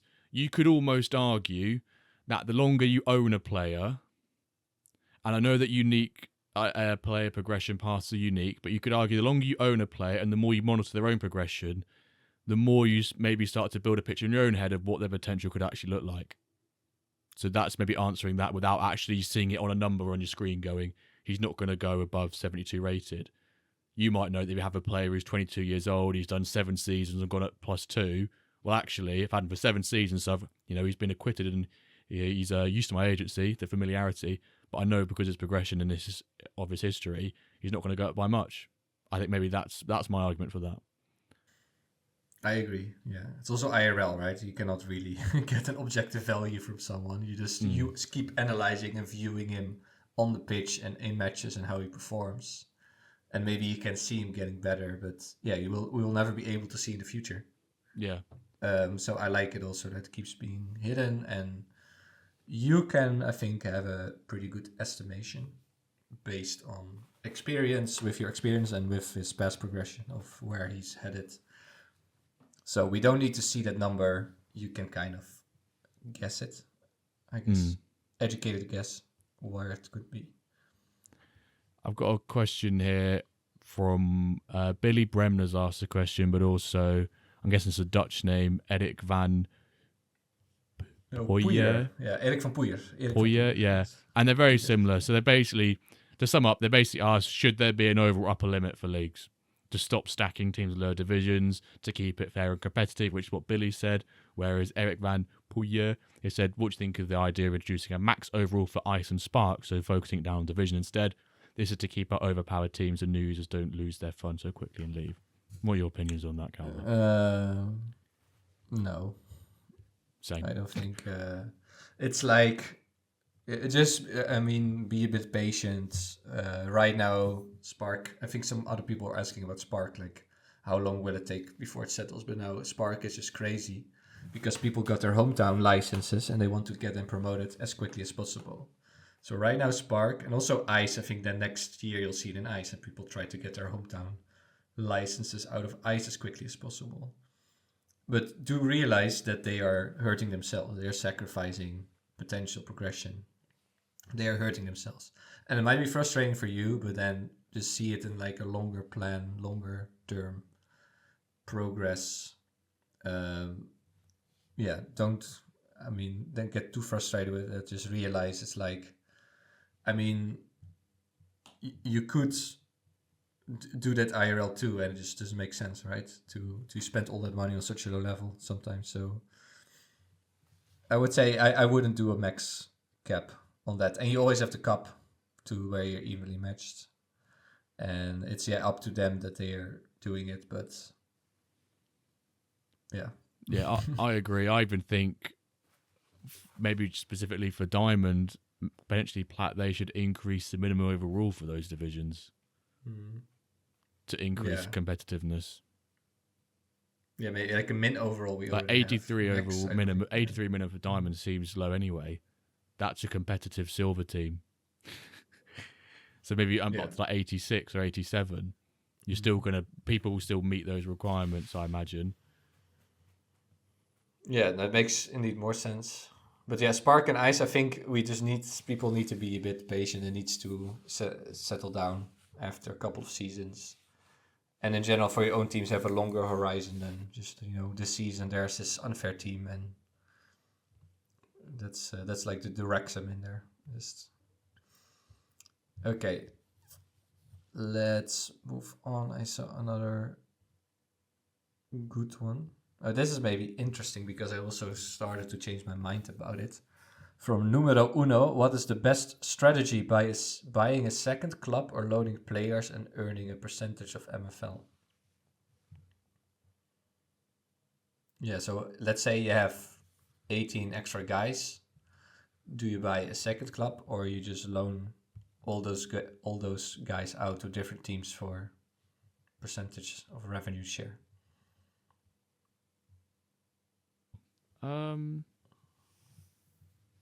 I think I'd probably buy a second club. Clubs are But there then, to earn. is it, you think that's just more fun, or is it more MFL? I think it's more MFL, but I also think it's more fun at the same time. You know, it can also be the opposite of fun, where it can be like you just get smashed every week or something like that. And it's not fun. But as Trust said on Ledge Stream, we can probably say months ago now, maybe weeks ago, clubs that are for earning MFL fundamentally. So if you want to earn MFL, have the club bring the players in, you're going to earn more. Yes, you probably have the initial outlay of getting a club, but maybe you could win one on the WenDirk streams, and which Josh, who won the last quiz, he's now in the cup final with his WenDirk club, which he's the thing he's got in reference to WenDirk is he's called the stadium Wembley. So Nice. But yeah, I think I'd probably buy a second club in this situation. Okay. Yeah, it also depends. Do you already, what is, like, you have one club and then you get a second club. So what I did, I went now from 8 clubs last season to 5 clubs, and I got rid of 3 clubs because I wanted to have, a bit more quality experience with those 5 clubs I have. Maybe for next season, even go to 4 or 3. I'm thinking about it. That's both from just more fun to manage, and also I really feel like with the percentage some guys are paying, it could get you more MFL to loan them out, and also you're less dependent on the performance. So if you have a very bad season, you still have, you would lose kind of relatively a lot of MFL with those 18 guys. But if you spread them out, a bit like an ETF, or you buy one stock, right? If you have an ETF, you spread the risk. Passive index fund. No financial advice. But yeah, you kind of, if one company doesn't do well, you always have all those other companies to compensate for it. So I feel like that's how it is with loaning out guys. So I kind of changed my strategy to a bit more agent, less manager, but I went from 8 to 5 and not from 1 to 2. So I would always say get a second club. Yeah. More fun. If one club sucks, you have the other one still too. Right. I'm going to pick a few questions here, which are kind of like short and snappy. Okay. One of them was, what was it? What's the oldest player who is currently on one of your teams? Who's the oldest player in your agency, basically? Oldest. That comes from flunking around. Who's the oldest player in your agency? I think I have only one. No, I don't think you even have 30-year-olds. I think I have 29. Oh my god, you ageist! I've got 3 30-year-olds, so I'm probably not that much better. You had another one, you said? A couple ones? Yeah, so I was gonna... This one's from Evolution Academy. He's put, how good is daily training? I'm not sure if he means, like, how good is it? Or, like, how good is training? Like, how cool is it to see daily potential progression? I'm not sure which way he's gone about that. If it's his latter and he's like, how good is daily training? Then I think it's really good. But how good is it? It's daily training is 129th or whatever it is. So that's how good it is. Yeah, and it's like 50%, right? 50%. 50% of a player's I mean, it's both good, I think. It's both good. Another quick one. Do you prefer a 60 rated 18-year-old player, 60 rated 18-year-old, or a 75 rated 27-year-old? That's from Biezo. Like if I would have to, well, this again is about what I said earlier. Is that 18-year-old gonna have 15 progression? There's only 2%, right? I think 2% out of my top of my head. So then I would always go for that 75. Plus, he can help me way more in the coming seasons, or can earn more MFL. But it's a bit of a gamble. I think 75. Yeah, I'll go 75 as well. I'm going to go for a slightly bigger one now, but it's been asked by a couple of people. It's basically about in-game substitutions. We've had some people saying it will be great to make substitutions during a game. Is it a possibility? That was asked by Philippe Boupou. It's not Boupou, it's PU, but I've made it sound worse than it is. Saint 5OP, do you have an idea how to implement subs in game? I don't have an idea how to implement. Neither of us are developers. But maybe really quickly, Calva, what are your thoughts on if they were to introduce in-game substitutions and in-game, impacts to the games live? Sorry. Yeah, no, it's a big debate, and we talked about it before. But I am not in favor of live substitutions because it would require you to be once or twice a day at that exact moment online, and we all have lives, we all have works, we all have wives and kids, and just that's way too much of a commitment. Plus time zones, there's so many elements that just make it really annoying to be there live. But the presets and some kind of preset subs that you always like to do or certain scenarios, that of course would be great to have, that you can have some tactics or a final last 10 minutes push or a park the bus, or like you have like an attacking normal and a defensive mode, and you can kind of do some presets. That could be great, but just because of like Futium does this, and I think Work the Space had this kind of people were saying, oh, why MFL display Futium? It's like, no, I don't want to be, managing life. I have a life. I have to watch sports or, have a moment of downtime. I don't want to be, online at 11 p.m. to watch my match and do live subs. And I think, MFL just makes that choice. They don't want to be the game. If you want it, go to Futium. Right? I apologise for Calva swearing twice in the pod. Oh yeah, sorry. I apologise for swearing F twice words. in the pod. No, I just to follow on from that, I do agree. I wouldn't want to be, even if it's a minimal impact substitutions that you make live or live changes in the game, if it's 1%, 2%, people will still feel like they have to be there. They still feel like they're missing out if they can't get there. I know a number of users who would probably scale out of clubs, the amount they have, because if live features came in, because they don't have the time to do that. In fact, today I was actually tuning into last week's guest, Laird. He did a stream on the F word, and I thought, I'm just going to tune just because I have no knowledge of it. Let's just try and absorb some of it. And he was saying that all of his games are at 7 o'clock in the morning, and he can't always be there to watch them, sort of thing, because it's 7 a.m. local time for him. So the amount of people that actually, it's not a huge amount, but there are still some vocal people who want pack drop times to be changed. You don't have to come to pack drops, but it's the same thing with live. Presets the way to go. I think they've said that has been a consideration. I would like them to go down that route. I look forward to that rather than live changes in game. Yeah, and as some people say, oh, maybe you can do both, but of course that is just unfair. Then someone can do kind of a rabbit out of the hat or like some magic trick and just suddenly do some crazy thing with 3 strikers on top, and then you are not live and you had a preset and your preset cannot deal with that or whatever. So I think that's also unfair. So let's keep it as presets and take it from there. And that's just the decision. And maybe some people don't like it, some like it. So be it. Yet another quick one, or I can do a couple of... No, we'll go for a few more. There's a couple more that I'd like to say that cover quite a lot of other people's ones, so I think they're quite nice to jump in. Yeah, but you go ahead with one. We're approaching the hour, but we can do definitely a couple more.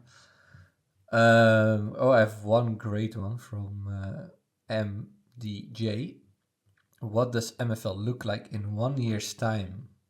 How many users are there? What is different in the game? So our crystal ball, get our crystal ball out. Crystal ball.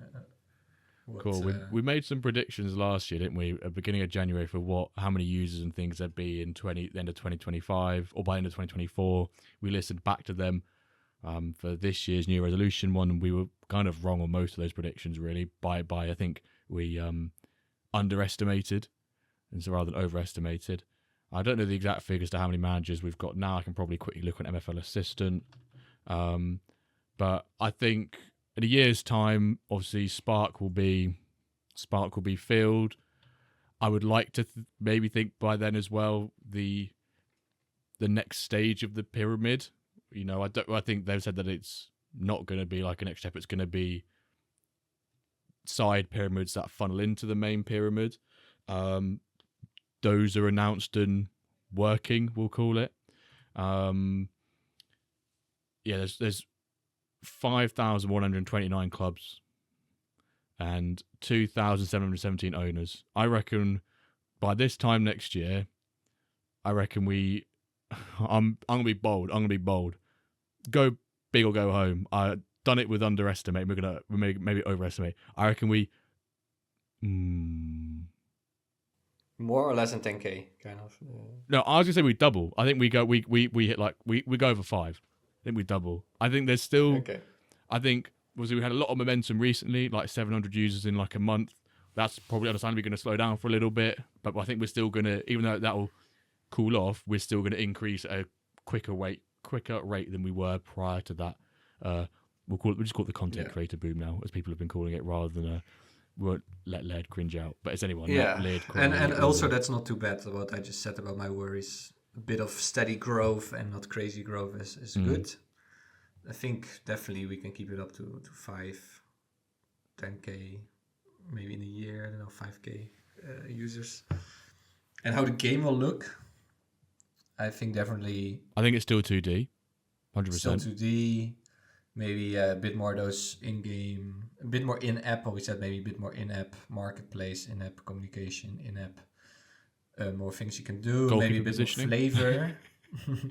more stadium thing. There was also a question about that. The question about cosmetics and stadiums, things cosmetics and stadiums. Maybe a bit more of that, or like shirts, shirts or stadiums, a bit more flavor. Yeah. Hopefully a bit more dashboards, a bit more stats. So I think, or better UI, because they want to change that a little bit, like a bit of an overhaul. So I think the core is still there, but I think a bit more flavor and a bit better UI and a bit more immersive experience. Yeah. I've got an interesting question here from a very good friend of the pod and comes into near enough all the streams and has been on the pod before. Mr. Ron John goes, what's your thoughts on season length? Too short, too long, or just right? Double league days to shorten the season?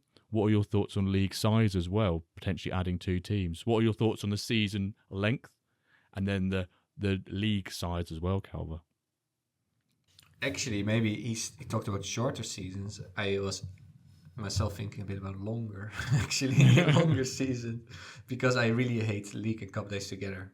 I feel like 1 match a day is possible. Spread it out a little bit more, and never have 2 games on the same day. I think it's a bit more chill for my own planning with leagues and cups. Not having 2 at the same day and kind of thinking ahead. And I like that a bit more. So maybe, I would say a little bit longer season. Take it a bit slower. You? Longer, shorter? Yeah, it's a weird one because I always go, 6 weeks is like, I sometimes feel it's a bit long. And then I remember now things I was speaking about at the beginning of the season. I'm like, when the season comes towards the end, we'll do this, we'll do that, this will happen. And I'm going, that's like next week. So it's really it's weird. Like one more weekend. They always seem, 6 weeks seems long, but this week by weeks within that 6 go stupidly quickly. So I would, if they made any directional change to go short or long, I would be much prefer to go to long. Yeah, I think like an 8-week could be. Yeah. And then also, I mean, from a team point of view, like in terms of income and backdrops and that kind of stuff, you can imagine a bit shorter is better for them. More time for development, things like that as well. Yeah, a bit longer is a bit more chill, a bit more with the planning of the teams, a bit more with like less games on, like never 2 games in 1 day. Then if you have no cup game, what people were asking about, that you really can rest your guys. That's what my wish is, that if you get kicked out of the cup, that gives you an opportunity to build extra fitness, like IRL. So that would be good. And maybe a bit longer winter break and there a bit longer summer break, kind of that you can really plan. And there's always super 3-4 days when you need to get all your guys signed and your inbox gets spammed. If that could be a bit longer, that would be lovely too. So, okay, let's do maybe 1 or 2.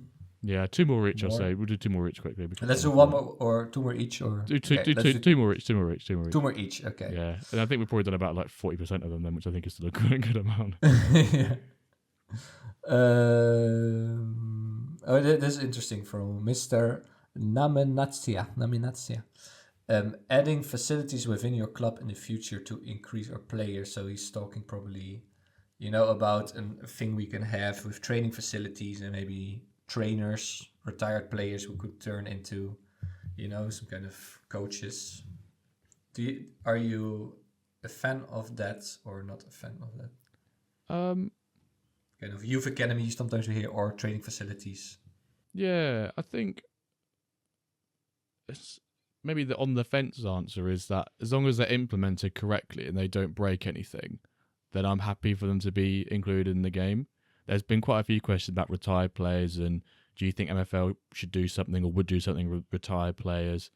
Someone even asked, do retired players like do anything at the moment? The answer is no.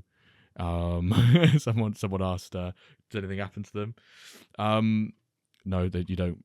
You know, they just become retired. But would I like things like training facilities? I would, but I just unsure how it would. My little pea brain right now doesn't really know how that initially fits in. Yeah, and then also the question is it like another NFT? Is it paid? Do you pay your coaches? Can you trade your retired players as coaches? There's like a couple of questions, but I think it does have potential, but it needs to be very well thought out. Matt also is aware of that. The team is aware of that. But I would love to talk about retired players, some functionalities. Before I pitched the agency legends, that with your retired cards, your retired players, you can have your all-star legend team, and then your legend, you can over time start building up your legend teams, and just kind of remove some guys from it, add some latest retiree in there, and then have like a little competition like that for some MFL. That would be fun to have. So yeah, I'm all up for that, to explore that. Okay. Nice. One that question. I've seen plenty of, and I think maybe about 6-7 questions have been either on this or semi-related to it, is around, you know, what's a good formation, what's good tactics to use, and then and off the, you know, more holistically, what do you think has more of an influence? Formations, tactics, the overalls of the players. I think we've discussed on previous episodes, like what do we think our percentages would be if we allocated like player overall or player strength makes up 70% of, say, like a team's performance, or that's how much you should give it importance when setting up your teams. Do you think, and I'll say the question again then, formations, tactics, players, strength, I won't call them overalls because I feel like that's just, you know, player overalls and strength. Do you feel like how important are each of those? Yeah, I think the 80-20 rule, I think, is what I'll stick to. You can do it with many things, 80-20, but I think it's like 80% players, 20% tactics. That the core is how good are your guys, but you can get that extra edge, that extra 20 with great formation and tactics. And what works, I mean, it changes every time with the engine, I think. So far, there's been some formations that people say, oh, wingers work very well, and then wingers didn't work, and then three in the back worked, and then three in the back didn't work. And there's now so many variables, it's hard to say what works or what doesn't. But I feel like that's a fair amount.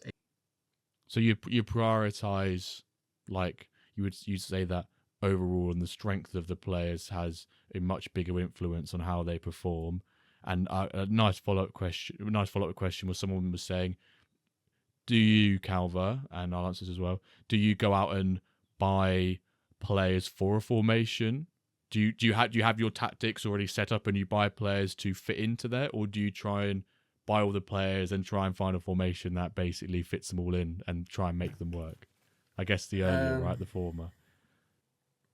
Well, like to speak about my gold team, like this season, I just looked at all my legendaries, like because of progression, a lot changed, and then I looked at my legendaries, and I'm like, with all how I just really looked which formation could kind of facilitate the most Legos that I have, and then that's how I ended up with 3-4-3. But then I lacked strength in the right winger department. And since then, I've been looking for a right winger. I loaned a great from OG Kels, by the way, from the WenDirk Discord. So that was good to use that network. That's how I got that winger, and it was really so. That's how I built it. So it was more the players decided the formation I could do, and then from there I had the players and the formation, and then I built like what kind of tactics could work for a 3-4-3. That was my steps, not I already have a formation and I have tactics. I need to find the players. Same for you or different? Yeah, I think when it came to like season 1, obviously had the players from the previous alpha seasons and opening pack, etc. So it's sort of trying to find out what fits best into the tactics and formation style that I want to play. Not really sure I can call it a style, an attempted style more than anything. But now I take much more consideration to buying players who want to already fit into the style of play that I want. The last 4 seasons, I've had one tactic that's worked really well. I bought players to make sure that tactic either stayed that good or got better, never dropped down in quality. Yes. Okay, the last one from me. I think it's good to have a bit of a less MFL. What's our both maybe our favorite moment to date from the WenDirkCast previous 90 episodes? Do you have a favorite moment or memory or favorite?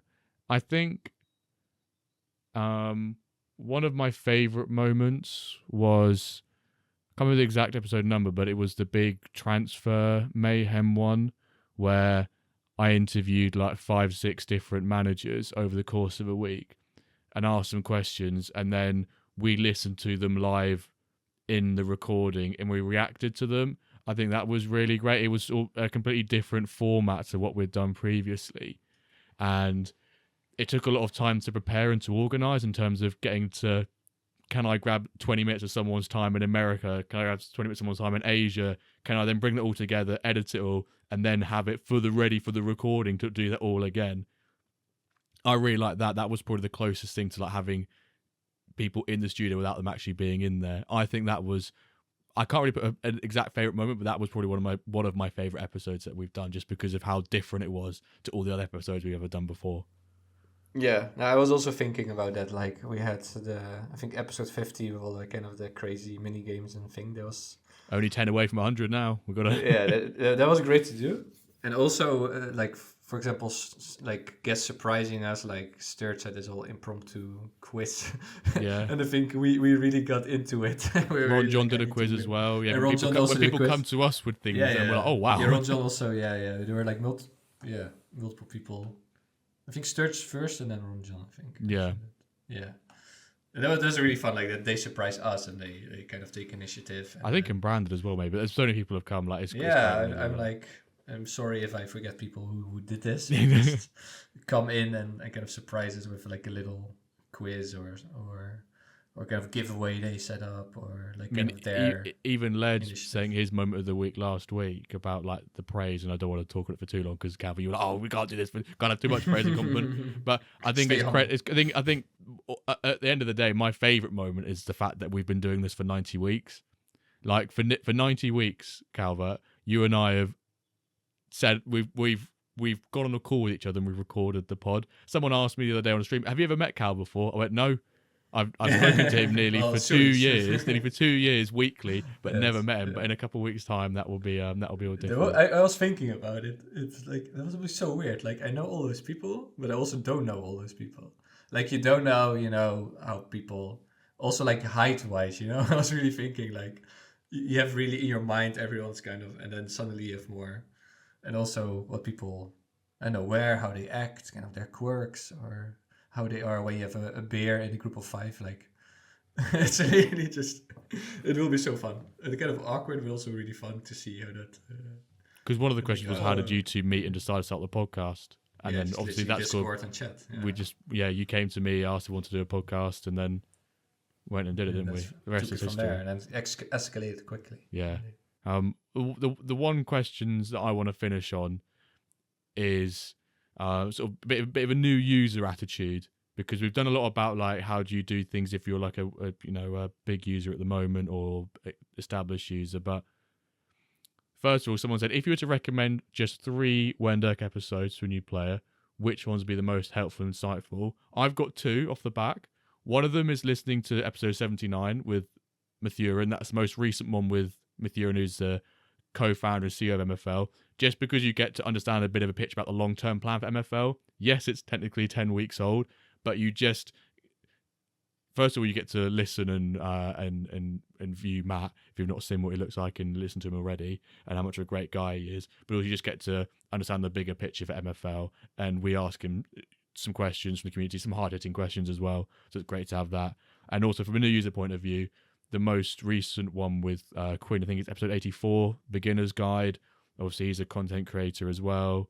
And just, that's great. We discussed all of the sort of new, the tips and tricks, tips and tops, as you call it, Calva, to being a new user into MFL. So they're two of the ones that I would recommend. Then the third one, whichever one you like, whichever name stands out to you, whichever title sounds best, go and listen to it. But those are two that I would recommend listening to. Yeah, maybe They're just all a great. manager. I think just have a pick of a manager spotlight one, or meet the moguls, or like just listen from other people's experience and choices and how they think and their perspective of the game, and just see like, okay, that will give you probably some new ideas how you could make decisions and manage your teams. So I think I would recommend just pick one or two of those manager spotlights. Yeah. And with those spotlights, yeah. if there's someone you know in the Discord and you want to know a bit more about them, go to the manager spotlight. And I recommend skipping to about 35 minutes because the weekly updates won't be relevant back then. But the real manager spotlight, we ask them their question about how they got into the game and actually get to know the person, will be about 35 minutes in. So any of those manager spotlights, go from about 35 minutes in. That's where you really get to know them as a manager.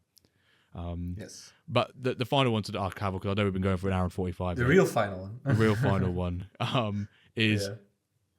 If you were a new user, what would you do differently now? What would you do? What would be your strategy? How would you approach the game? What would I do differently now if I was a new user? Okay. If you joined mid-season, would you purchase a club or would you wait till the season ends? No, I would definitely purchase a club. Yep, I'm I like that. That's what I would do as well. Team Dirty Club, definitely purchase a club. Also, don't. When I found about MFL, I was just, I kind of got into crazy mode and like, oh no, like FOMO, I already missed so much, and like quickly buy, without first proper research and seeing how the market acts and how people act. And so I would definitely take a bit of a breather before buying packs and guys and just start buying like crazy.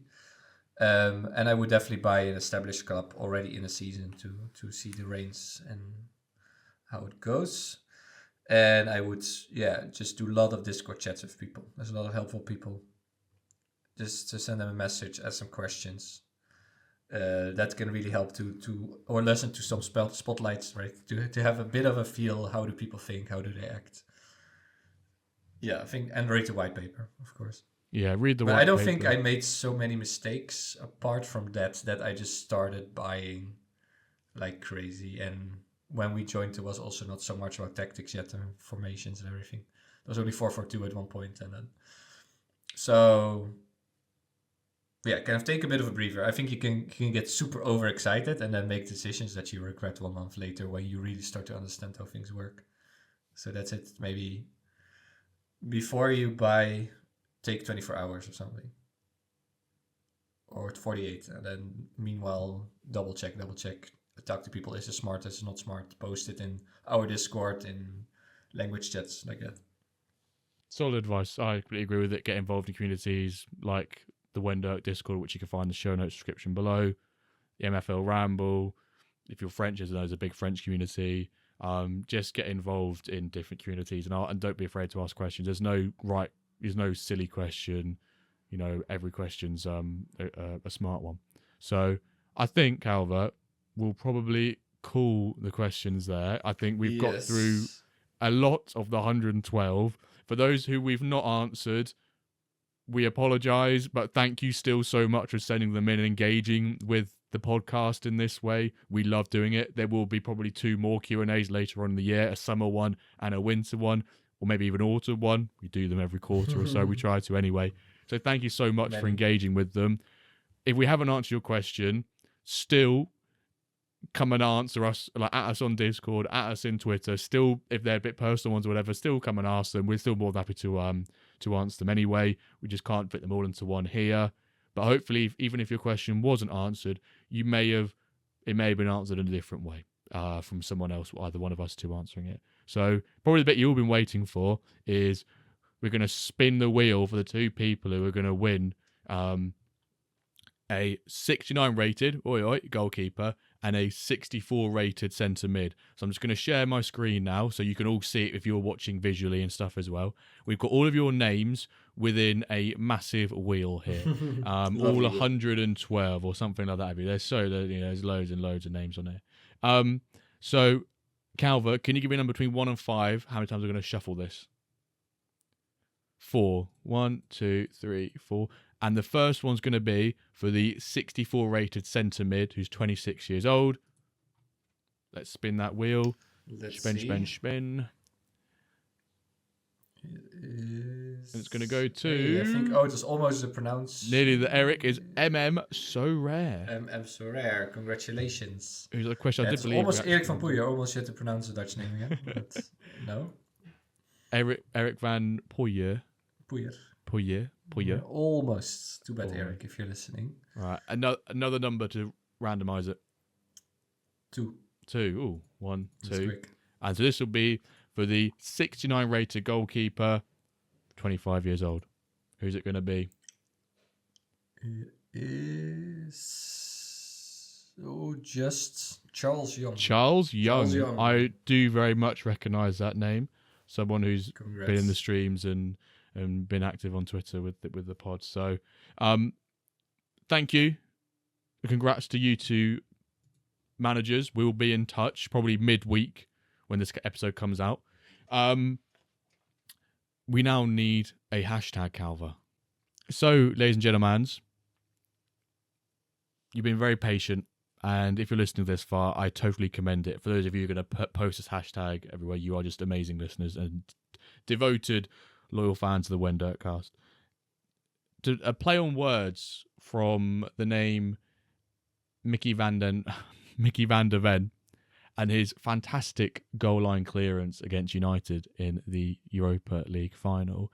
And me saying, actually, have we ever seen any clearances off the line in MFL? We're going to play on the words of Van der Ven with Van der Wen.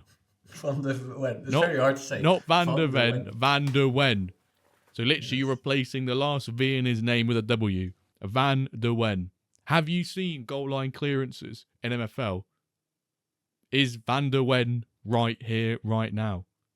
Let us know. Push the hashtag everywhere. Thank you all again to so many of you who were said about Dirty Club, Fresh Club. It was so great to see. Congrats to Charles Young and So Rare for winning the players from the Q&A Spin the Wheel. Thank you to all of you, genuinely, from the bottom of our hearts, to all of you who sent in questions. I know we couldn't get around to all of them, but hopefully we answered as many as we can, and you still came away with some Q&A knowledge from us. But if we haven't answered them, feel free to just ask us anyway. And without further ado, we'll be back recording on the same day and all the same schedule for next episode. So without further ado, thank you all so very much for listening, and we'll catch you this time next week for an episode of the WenDirkCast. Thank you for listening.